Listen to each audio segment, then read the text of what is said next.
Hello. John Barry. Hey, what's up? Dave Spencer, how are you? Finally got a hold of you. Had some phone trouble today that I didn't know about. Oh man, don't you know? Thought everybody was ignoring you, didn't you? No, nobody loves me. All right, buddy. It is great to talk to you. I don't know. I can't remember the last time I talked to you. It's been well over a decade. Maybe the Everly Brothers Festival, maybe an executive in show. Who knows? Oh gosh, yeah. Yeah. But you are going to be at Whitesville, the old Panther Creek Baptist Church, this coming Sunday as part of their 200th homecoming celebration. That's really exciting. 200th anniversary. 200. Isn't that crazy? I know. That church is almost as old as me. I mean, when that church was founded. Well, yeah, that's. I mean, look what was still ahead. I know, 18. Oh my gosh. 1815. Isn't that something? It's a beautiful old church. Crazy. Now, Can't wait. Now Sunday, okay, of course, it's part of a big revival, Friday, Saturday, and then on Sunday, you're going to follow the worship service and then a potluck lunch. That's it. So everybody going out and see John because it's going to be amazing. It's great to have you. John, you did, I was just talking about this with Jacqueline the other day. You did a cut on an album back in the old Capitol Records days. It was a gospel album. Didn't you do Blessed Assurance? I did. I remember that. I did, and that's one of my very favorite old hymns, and I'll be doing that Sunday, of course. I actually recorded that. I did an album a couple of years ago now called Real Man, Real Life, Real God, which is a mixture of some old stuff and some new stuff, and we cut it on that album. And the guys did a great job. It's got this little Celtic kind of feel to it. Super. Real neat. That's really Neat cool. piece. Awesome. And of course at Christmas, our big one's "Oh Holy Night," man. Your version of "Oh Holy Night." Oh, thank you. We'll play it. We'll all just come stand around the speakers and just look up the speakers. It's just amazing. Man, I tell you what, that was a special day. We cut that, and wow, and what it's pretty crazy. I mean, because to record a song, to me, the art of recording is how much. Let's say you're cutting a fun song. How much fun can you be having in the studio when you cut that song? Right. So you capture that moment. Yeah. That 10 years later somebody plays a CD and they can still feel that excitement. You know what I'm saying? Absolutely. Well, that day when we were recording, we recorded that song on June the 8th of 1994. Is that long ago for real? Wow. What's that? That long ago? Wow. Yeah. Okay. Well, on May the 10th of 1994 was the day I had the very first #1 record, Your Love Amazes Me. Yes, that's right. And that very same day I had brain surgery. Oh, John, I remember that, man. I remember that. Yeah. And then less than 30 days later, we're in a recording studio recording this unbelievable, beautiful piece of music. And it was so emotional, not just for me, but for everybody. Matter of fact, Connie Ellisor, the violinist, who did that just beautiful violin part, along with John Ketchings on cello. Right. Her violin kept going out of tune. It kept going out of tune and Chuck Howard said, "Connie, what's up with your violin?" And she said, "Well, on singing this beautiful song, and knowing what was going on less than 30 days ago with him."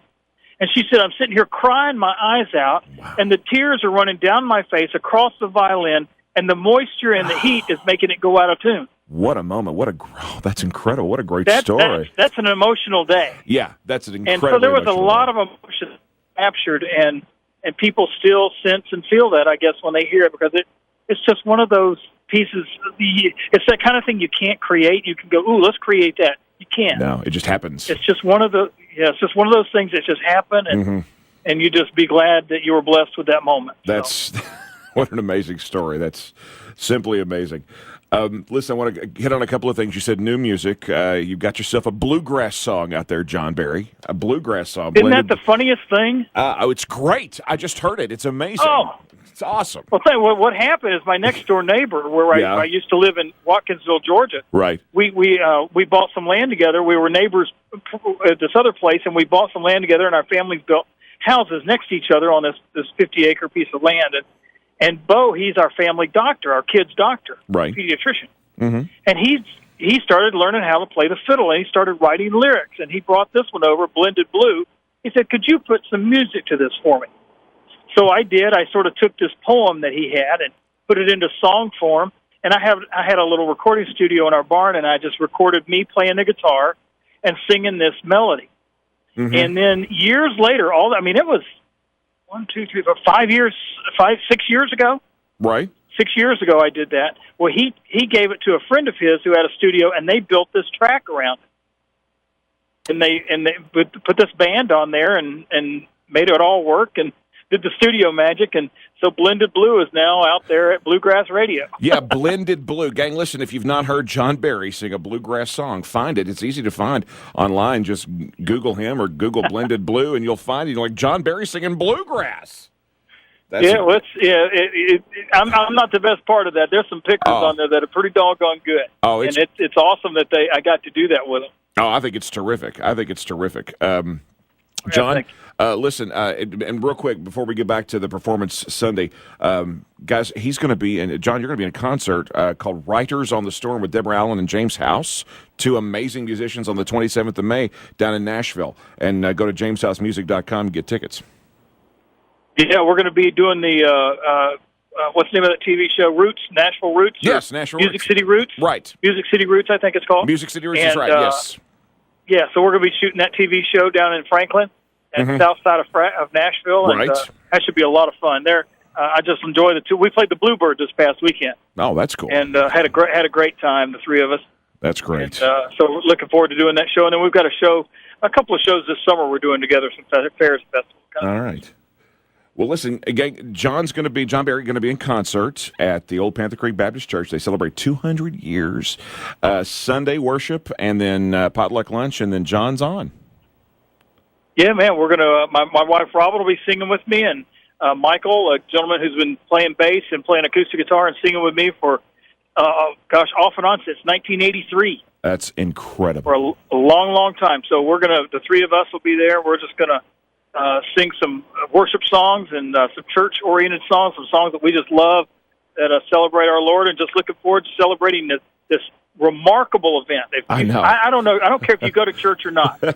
you ought to come and just be a part of this 200-year celebration of a church. This is a once-in-a-life kind of deal. Everything begins at 11 o'clock on Sunday morning. And, John, hey, listen, I don't know if she remembers me, but tell Robin I said hey. Oh, I hear you. Appreciate that. Hey, listen, it's going to be great. Sunday at the 200-year-old Panther Creek Baptist Church in Whitesville. John Barry, as always, it's great to talk to you, buddy. Thank you, sir. Appreciate you. Take care.